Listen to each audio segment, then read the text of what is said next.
Mon père et ma belle-mère ont vécu dans la maison que j'ai héritée, sans payer de loyer.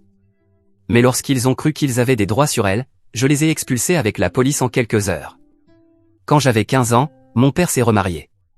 Ma belle-mère, Margaret, essayait trop fort d'être ma nouvelle maman. Elle était toujours sur mon dos, me posant des questions sur ma journée, mes amis et mes passe-temps. Elle m'achetait des vêtements que je n'avais jamais demandés et décorait ma chambre sans ma permission. Plus tard, j'ai découvert que c'était parce qu'elle parlait à peine avec sa propre fille issue de son précédent mariage, ce qui en disait déjà long. Mon père, lui, se contentait d'observer tout cela. Il n'est jamais intervenu quand je lui disais que j'avais besoin d'espace. Au bout de 3 mois, je n'en pouvais plus. J'ai demandé à mon grand-père, le père de mon père, si je pouvais aller vivre avec lui. Grand-père Murphy avait une grande maison avec beaucoup d'espace, et il a accepté tout de suite. C'était un juge à la retraite, et il avait toujours été la personne la plus sensée de notre famille. Je suppose que son métier lui donnait ce genre de sagesse. Mon père n'a pas opposé beaucoup de résistance. Il semblait soulagé qu'il n'y ait pas de tension dans son nouveau mariage. Vivre avec grand-père Murphy était génial. Il me laissait de l'espace quand j'en avais besoin, mais il était toujours là quand je voulais parler. Il m'a appris les finances, la gestion immobilière et les lois. Ces leçons se sont révélées incroyablement précieuses par la suite. Quand j'avais 17 ans, grand-père Murphy a eu une crise cardiaque et est décédé de manière inattendue. Dans son testament, il m'a légué tout son héritage, y compris la maison où nous vivions ensemble, 2 biens locatifs au centre-ville, et une somme d'argent considérable. Je n'avais aucune idée qu'il comptait me laisser tout cela, mais maintenant je comprends pourquoi il m'avait enseigné toutes ces choses. Mon père était furieux. Il disait que la propriété aurait dû lui revenir, car il était le fils de grand-père. Mais le testament de mon grand-père était irréfutable. Il avait même enregistré une vidéo dans laquelle il expliquait ses décisions. Il y disait qu'il me laissait tout parce qu'il croyait que j'en ferais bon usage, contrairement à mon père, qui avait emprunté et perdu de grosses sommes d'argent au fil des années. C'est là que les choses ont commencé à devenir étranges. Au lieu que je retourne vivre avec mon père et ma belle-mère, ils ont décidé d'emménager dans la maison que j'avais héritée. Ils affirmaient que leur maison était trop petite, même si j'y avais vécu auparavant. Et comme je possédais désormais cette grande maison, cela faisait, selon eux, sens de s'y installer. J'avais encore 17 ans, donc je n'avais pas grand-chose à dire à ce sujet. Cependant, j'ai fixé 2 conditions claires, ils ne devaient pas entrer dans ma chambre, ni dans le bureau de mon grand-père. Ces pièces contenaient des objets personnels que je voulais conserver intacts. La maison comptait 4 chambres au total, donc ils avaient encore beaucoup d'espace pour eux et une chambre d'amis. Quand j'ai eu 18 ans, je suis parti étudier à l'université dans un autre état. J'ai continué à permettre à mon père et à ma belle-mère de vivre dans ma maison sans payer de loyer. Je ne revenais que pendant les vacances et quelques week-ends, ce qui me convenait. Je payais tous les impôts fonciers et les frais d'entretien. Je ne leur ai jamais demandé un seul centime. Puis, après avoir terminé mes études, j'ai emménagé dans un appartement plus proche du centre-ville. Je pensais qu'ils prenaient soin de la maison pour moi. Cet arrangement a fonctionné pendant 6 ans, jusqu'au mois dernier. J'ai reçu un appel de mon père alors que j'étais au travail. Il m'a dit que je devais vider ma chambre parce qu'ils allaient la transformer en chambre de bébé. J'étais confus, et je lui ai demandé pourquoi ils avaient besoin d'une chambre de bébé. Il m'a expliqué que ma belle-mère avait renoué avec sa fille, Lisa, qui était enceinte et sans domicile. Ils avaient invité Lisa à venir vivre dans ma maison. Je lui ai rappelé qu'ils étaient des invités dans ma maison, et qu'ils n'avaient aucune autorité pour prendre ce genre de décision. Il a argumenté que ma chambre était la seule convenable pour un bébé, car la chambre d'amis était trop petite. J'ai souligné qu'ils auraient pu me demander avant d'inviter quelqu'un d'autre à y vivre, surtout que Lisa aurait très bien pu utiliser la chambre d'amis en attendant de trouver une autre solution. Mon père a haussé la voix et m'a dit que j'étais égoïste parce que je n'habitais plus là, et que je pourrais faire preuve de plus de générosité. Je lui ai rappelé que Lisa ne pouvait pas être considérée comme ma famille, puisque je ne l'avais jamais rencontrée. Je lui ai alors dit fermement de ne pas toucher à ma chambre ni au bureau de mon grand-père, où je les expulserais. Je leur ai suggéré de retourner vivre dans leur ancienne maison s'ils avaient besoin de plus d'espace. Je pense avoir été très clair. Mon père est resté silencieux un moment avant de dire qu'ils avaient vendu leur maison, des années auparavant. Ce même après-midi, mon oncle Jacques, le frère de mon père, m'a appelé. Mon oncle Jacques et mon père ne se parlaient plus depuis des années, à cause d'un désaccord commercial. Et il n'avait pas été très présent dans ma vie non plus. C'est pourquoi Jacques m'a dit que mon père l'avait appelé pour se plaindre de ma menace de les expulser, ce qui lui semblait étrange. Mon oncle Jacques m'a suggéré de reconsidérer la situation et de ne pas expulser mon père. Je lui ai dit que j'y réfléchirais, mais j'avais déjà pris ma décision. Le lendemain, j'ai appelé mon avocate. Elle avait été l'avocate de grand-père Murphy, et m'avait aidé à gérer la propriété depuis que je l'avais héritée. Je lui ai demandé de m'accompagner à la maison pour remettre officiellement l'avis d'expulsion à mon père et à ma belle-mère. Mon avocate a accepté, et a suggéré que nous allions tôt le matin pour éviter un scandale. Nous sommes arrivés à la maison à 7 heures du matin, le jour suivant. J'ai essayé d'ouvrir la porte, mais ma clé ne fonctionnait plus. Mon père avait changé les serrures. J'ai frappé fort jusqu'à ce que mon père réponde. Il a parlé à travers la porte fermée, disant qu'il ne me laisserait pas entrer tant que je ne changerais pas d'avis concernant la chambre de bébé. Je lui ai dit que j'étais venu avec mon avocate pour gérer cela de manière appropriée, mais que s'il ne me laissait pas entrer, je le ferais à ma façon. Il a tout de même refusé. Mon avocate et moi sommes allés directement au commissariat de police. Pendant que nous nous rendions au poste, mon oncle Jacques m'a rappelé. Cette fois, son ton était différent. Il m'a dit que mon père l'avait encore appelé, lui demandant de me convaincre de faire marche arrière. Mon oncle Jacques m'a dit qu'il en avait assez du comportement manipulateur de mon père, et qu'il soutiendrait la décision que je prendrais. Au commissariat, Donna a expliqué la situation. Comme elle avait tous les documents prouvant que j'étais le propriétaire de la maison, la police a accepté de nous accompagner jusqu'à la maison. Lorsque nous sommes arrivés, les officiers ont informé mon père qu'il devait me laisser accéder à la maison, et qu'il était en train d'être expulsé pour avoir changé les serrures sans autorisation, et pour m'avoir refusé l'accès en tant que propriétaire. Mon père a tenté de se faire passer pour une pauvre victime en disant qu'il n'avait nulle part où aller. Il a affirmé qu'ils avaient vécu là pendant des années et qu'ils avaient des droits. Il a même essayé de dire que grand-père Murphy lui avait promis verbalement la maison. Les agents lui ont demandé s'il avait un quelconque document pour appuyer ses dires. Non, il n'en avait pas. Les agents lui ont expliqué que, en tant que propriétaire légal, j'avais le droit de les expulser, surtout parce qu'il n'existait aucun contrat de location formel. J'ai engagé un camion de déménagement pour les aider à partir, mais je l'ai mis au nom de mon père. Ils n'avaient que les meubles de leur chambre et des objets personnels à emporter, car la majorité du contenu de la maison m'appartenait, soit à moi, soit à grand-père Murphy. Ma belle-mère a pleuré tout le temps, tandis que mon père répétait aux policiers que tout cela était un malentendu. Lisa est restée au fond, l'air mal à l'aise. J'ai remarqué que sa grossesse était à peine visible. Après leur départ, j'ai immédiatement appelé un serrurier pour faire changer à nouveau les serrures. J'ai aussi installé des caméras de sécurité tout autour de la propriété. Je pensais que ce serait la fin, mais je me trompais. Un mois plus tard, j'étais hors de la ville pour le travail. Ma petite amie, Elia, restait à la maison pour la surveiller. Mon père s'est présenté sans prévenir. Lorsqu'il a vu Elia, il a cru que nous avions emménagé dans la maison. Il a dit à Elia que, puisque nous vivions confortablement dans la maison, nous devrions inviter lui, Margaret et Lisa pour le prochain Noël. Il lui a donné une liste de plats qu'il espérait que nous préparions, ainsi que les cadeaux qu'il voulait. Elia lui a dit de partir immédiatement, sinon elle appellerait la police. Il est parti, mais pas avant de lui dire que j'étais un fils ingrat et que je regretterais de le traiter de cette manière. Je pensais que ce serait enfin la fin, mais 2 semaines plus tard, mon père a appelé ma mère.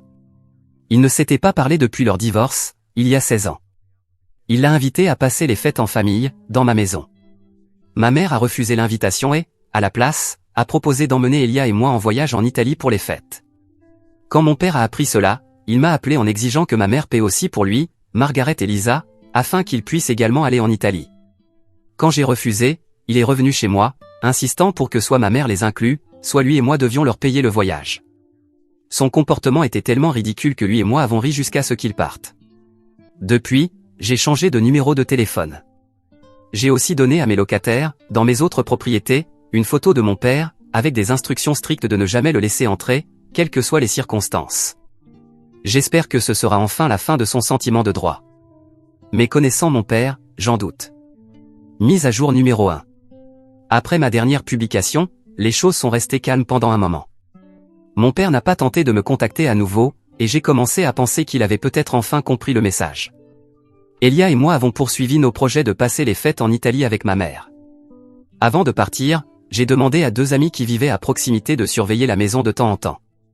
Elles m'ont informé qu'il n'y avait eu aucun signe de mon père, ni aucun incident. L'Italie a été incroyable, et je dois lui en être reconnaissant. Nous avons eu une visite privée du Vatican, mangé dans des restaurants extraordinaires et séjourné dans de magnifiques hôtels. Elia et moi avons même discuté de la possibilité de déménager en Europe un jour. C'était le moment le plus détendu que j'avais vécu depuis des mois. Puis, le 28 décembre, alors que nous prenions notre petit déjeuner à notre hôtel à Rome, j'ai reçu un appel de mon oncle Jacques. Il semblait paniqué. Il m'a dit qu'il allait déménager dans un autre état immédiatement et qu'il devait vendre sa maison le plus vite possible. Il n'a pas expliqué pourquoi il était si pressé, mais m'a demandé si j'étais intéressé à l'acheter. Sa maison avait une signification particulière pour notre famille. C'était en fait la maison de mes arrière-grands-parents, là où grand-père Murphy avait grandi. Grand-père l'avait donnée à mon oncle Jacques des années auparavant, mais avant de mourir, il m'a confié qu'il regrettait cette décision. Il m'a demandé d'essayer un jour de récupérer cette maison, et si j'y parvenais, de la donner à ma cousine Maria. Maria est la fille de mon oncle Jacques, issue de son premier mariage. Mon oncle Jacques ne l'a jamais reconnue comme sa fille et a refusé de payer une pension alimentaire. Maria vivait avec sa mère dans un autre pays, là où elle est née, et elle a toujours eu des difficultés financières. Grand-père Murphy avait gardé le contact avec Maria et l'aidait quand il le pouvait. Il voulait qu'elle ait la maison familiale, comme une forme de compensation pour la façon dont mon oncle Jacques l'avait traitée. Mon oncle Jacques n'avait aucune idée que je connaissais l'existence de Maria, ni que j'étais en contact avec elle. S'il l'avait su, il ne m'aurait probablement jamais proposé de me vendre la maison. J'ai décidé de tirer parti de sa détresse. Je lui ai offert 75% de la valeur du marché de la maison, payée en 3 versements. Il a refusé l'offre, disant qu'elle était trop basse et qu'il ne reviendrait pas en ville. J'ai alors fait une contre-offre, la même somme, mais payée en totalité à mon retour d'Italie, le 3 janvier. Je lui ai aussi proposé de couvrir tous les frais juridiques et ses frais de déménagement. Tout ce qu'il avait à faire, c'était d'avoir ses affaires emballées et les documents prêts à signer à mon retour.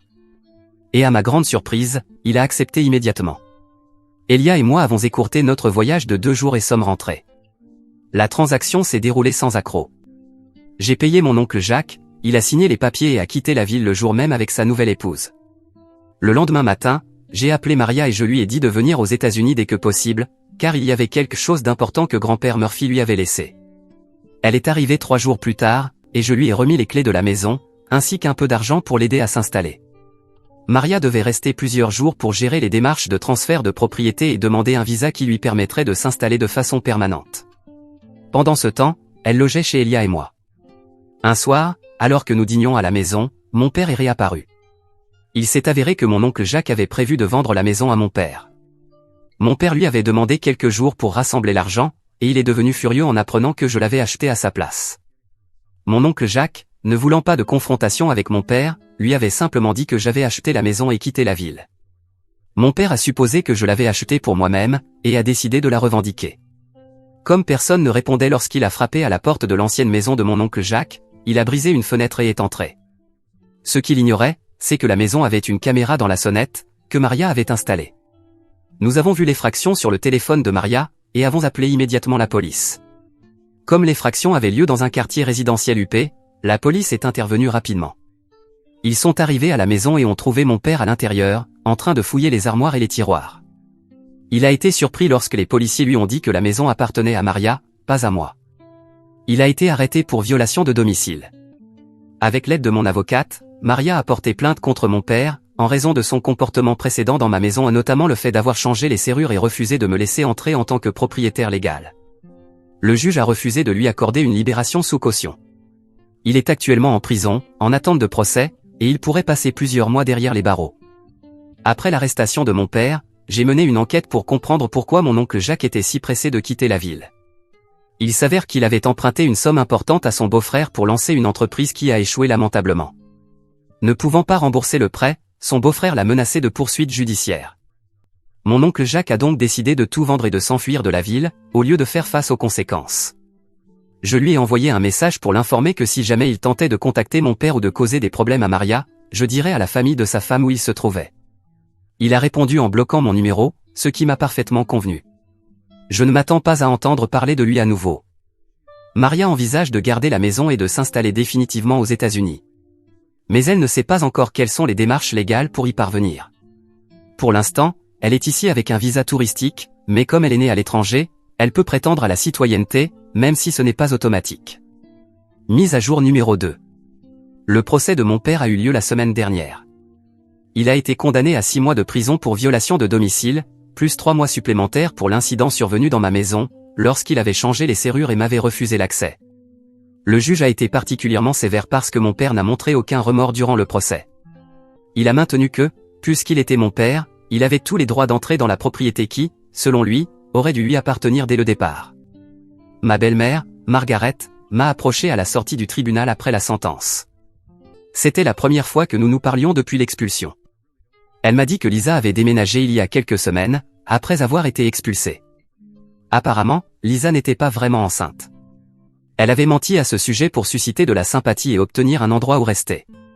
Je devrais peut-être me sentir mal, parce que lorsque je l'ai vue, j'avais pensé qu'elle avait un petit ventre. Margaret et mon père vivaient dans un motel depuis leur expulsion, et leurs économies étaient presque épuisées. Margaret m'a demandé si je considérerais les laisser emménager dans l'une de mes maisons une fois que mon père serait libéré de prison. Elle m'a promis qu'il paierait un loyer et respecterait mes limites. Je lui ai dit que j'avais désormais des locataires dans toutes mes propriétés, et qu'il n'y avait aucune disponibilité. De plus, je n'étais pas fou même si ce n'était pas entièrement vrai. J'avais en réalité un logement vacant, mais je n'avais aucune intention de les y laisser vivre. Margaret a commencé à pleurer et m'a demandé si je pouvais au moins leur donner un peu d'argent pour les aider à se remettre sur pied. Je suis parti sans répondre. Le lendemain, j'ai reçu de nombreux appels de membres de la famille avec qui je n'avais pas parlé depuis des années. D'une manière ou d'une autre, mon père avait réussi à les appeler depuis la prison et leur avait dit que je les avais laissés sans abri par vengeance. La plupart de ces membres de la famille ne connaissaient pas toute l'histoire, et ils m'ont rapidement jugé. J'ai bloqué leur numéro un par un. Un appel que j'ai toutefois pris, c'était celui de ma grand-mère, la mère de ma mère. Elle avait reçu une lettre de mon père lui demandant de l'argent. Dans cette lettre, mon père disait que je lui avais volé son héritage et l'avais laissé dans la misère. Ma grand-mère voulait entendre ma version des faits. Je lui ai expliqué tout ce qui s'était passé, y compris le fait que mon père et Margaret avaient vécu gratuitement dans ma maison pendant 6 ans. Ma grand-mère m'a dit que j'avais bien fait de l'envoyer en prison. Maria a emménagé le mois dernier dans l'ancienne maison de mon oncle, et elle s'adapte bien à la vie aux États-Unis. Elle s'est déjà fait quelques amis dans le quartier. Elle a invité Elia et moi à dîner pour nous remercier de l'avoir aidé. Pendant la soirée, elle nous a montré de vieilles photos de famille et des documents qu'elle avait trouvés dans le grenier. Parmi eux se trouvait une lettre de grand-père Murphy adressée à mon oncle Jacques, écrite seulement quelques mois avant la mort de grand-père. Dans cette lettre, le grand-père exprimait sa déception envers ses 2 fils, et expliquait pourquoi il avait décidé de me laisser son héritage à moi. Il y mentionnait que mon père lui avait demandé plus de 100 000 $ au fil des ans, sans jamais rembourser un seul centime. Il écrivait aussi que mon oncle Jacques avait volé de l'argent de l'entreprise familiale lorsqu'il y avait brièvement travaillé dans sa vingtaine. La lettre indiquait clairement que grand-père croyait qu'aucun de ses 2 fils n'était financièrement responsable. Maria m'a donné la lettre en disant que je devrais la garder au cas où mon père essaierait à nouveau de contester le testament de grand-père. Je ne lui ai pas dit que j'avais déjà trouvé des lettres similaires dans le bureau de grand-père, des années auparavant. Grand-père avait été très méticuleux pour documenter ses raisons derrière ses décisions concernant son patrimoine. La semaine dernière, Elia et moi sommes allés voir le logement vacant que j'ai mentionné plus tôt. C'est une petite maison qui nécessite quelques rénovations avant de pouvoir être louée à nouveau. Pendant que nous étions là-bas, nous avons découvert que quelqu'un vivait dans la maison sans autorisation. Il y avait un sac de couchage dans une des chambres, ainsi que des emballages alimentaires et des vêtements sales. La serrure de la porte arrière était cassée.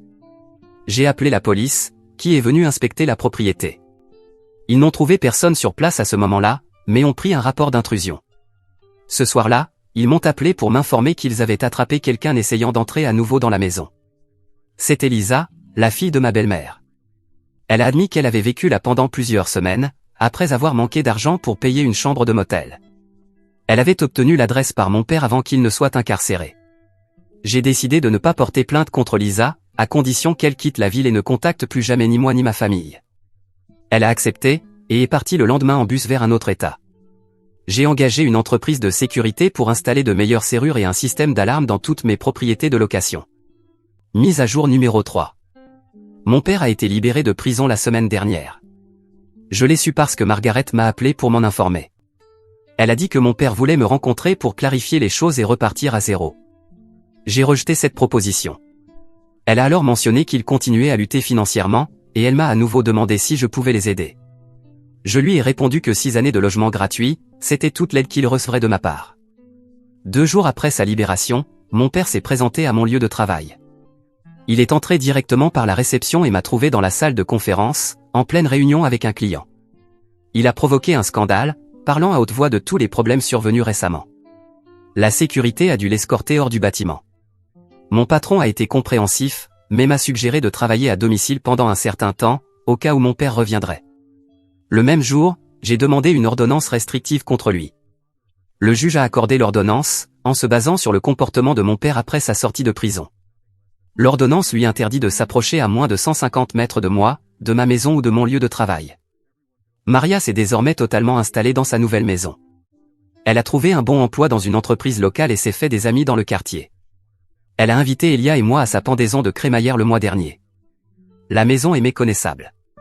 Elle l'a rénovée magnifiquement tout en conservant certaines des caractéristiques d'origine qui étaient si chères à grand-père Murphy. Elia a emménagé avec moi de façon permanente, et nous envisageons d'acheter une maison dans un autre quartier. Même si j'adore la maison de grand-père, elle est désormais trop chargée de souvenirs négatifs. Nous cherchons des propriétés plus proches du centre-ville, là où nous travaillons tous les deux.